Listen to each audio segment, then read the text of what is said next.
Hello, class. Welcome to another week of experimental physical chemistry. This week, we're covering the rho vibrational spectrum of hydrogen chloride. The purpose of this video is to help explain the analysis that you are responsible for this week, along with providing some simple review of relevant processes.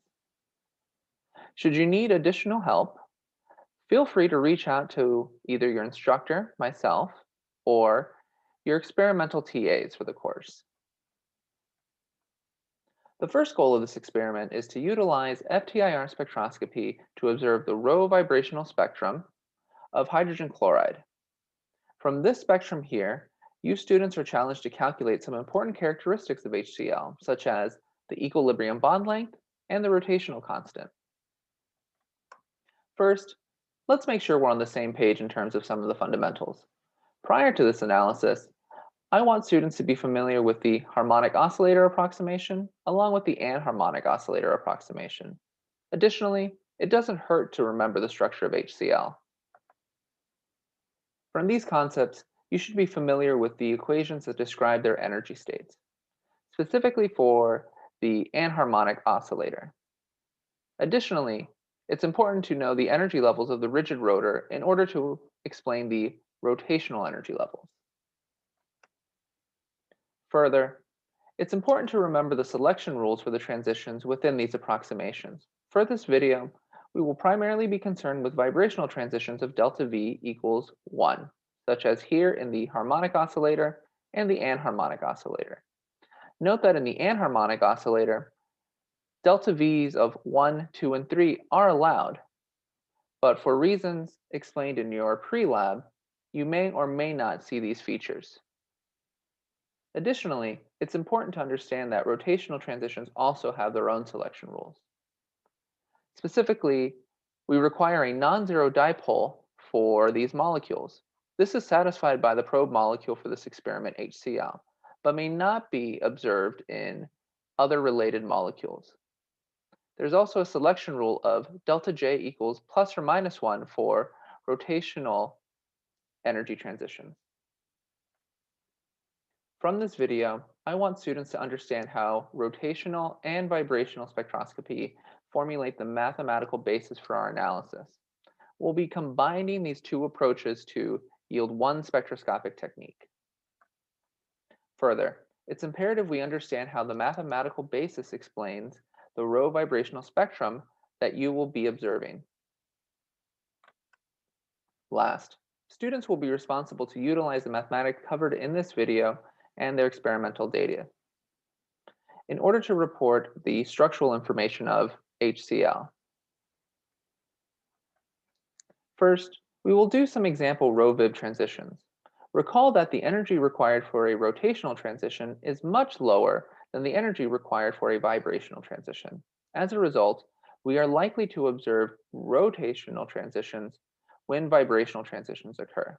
Our first example here in the middle depicts a RoVib transition of delta V equals 1 as we move from the ground vibrational state to the excited vibrational state. Recall that rotational states reset once a vibrational state occurs. As such, we're moving from a J equals 0 state to another J equals 0 state. I'll leave it up to the viewer to determine whether this satisfies the selection rule I discussed earlier. Our next example depicts a RoVib transition of delta V equals 1 and delta J equals 1.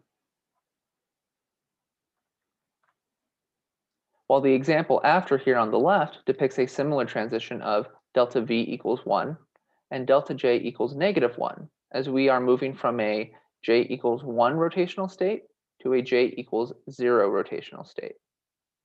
What can we say about the energy required for the transitions on the left and right side? I hope it's clear from my drawing that the transitions of delta J equals plus 1 require more energy than the transitions of delta J equals negative 1. Now we can classify these transitions according to a standard convention. The higher energy transition here on the right is referred to as energy rich, or the R band, while the lower energy transition here on the left is referred to as energy poor, or the P band. Note that this middle transition is referred to as Q, presumably because Q comes in between P and R in the alphabet. Note that we have a feel for these transitions. Now we can utilize the mathematics to start describing the energy of these transitions. Recall the equations we reviewed earlier. Specifically, we'll be using the equation that describes the energy level of the anharmonic oscillator to describe the vibrational transitions. Further, we will be using the rigid rotor formulation to describe the rotational transitions. We will combine these equations to describe the total energy of the system and its transitions. So let's take a look at an idealized spectrum here. Be sure to note the differences between your experimental spectrum and the simplified example I've presented here. So how does this top equation govern the experimental spectra? Let's start by labeling each peak with its specific transition. We can look at our first R transition here. This refers to a transition from the ground vibrational state to the first excited state, or delta V equals 1. Additionally, we have a rotational transition of J equals 0 to J equals 1. For consistency and clarity, I'm going to be referring to the initial rotational state as J double prime and the final rotational state in a transition as J prime. So let's compare an R and P transition with the same J double prime. Note that each peak on this spectrum contains the same vibrational transition of V equals 0 to V equals 1. So utilizing that top equation, we're going to take the difference in energy states between the R and P transitions. Because we are probing the same vibrational transition, it should be clear why the vibrational terms cancel out. If this isn't clear, be sure to visit office hours for more clarity. We can utilize some algebra to determine the difference in energy between the R and P transitions. We see that this is proportional to 4 times B1, the rotational constant for the first excited state. Similarly, we can compare an R and P band with the same J prime. Following a similar approach, we can get an equation with the dependency on B naught, or the rotational constant of the lower state. We can repeat this process for other pairs of bands with the same J double prime, along with pairs of the same J prime. Compiling these terms, we can set a fit to these parameters. We can use your favorite mathematical analysis, whether that be Excel, MATLAB, or Python. Once B1 and B naught are solved for, the equilibrium bond constant can also be solved for. Once that is solved, we can determine the radius of the molecule as well. Note that the moment of a diatom is related to the radius of it.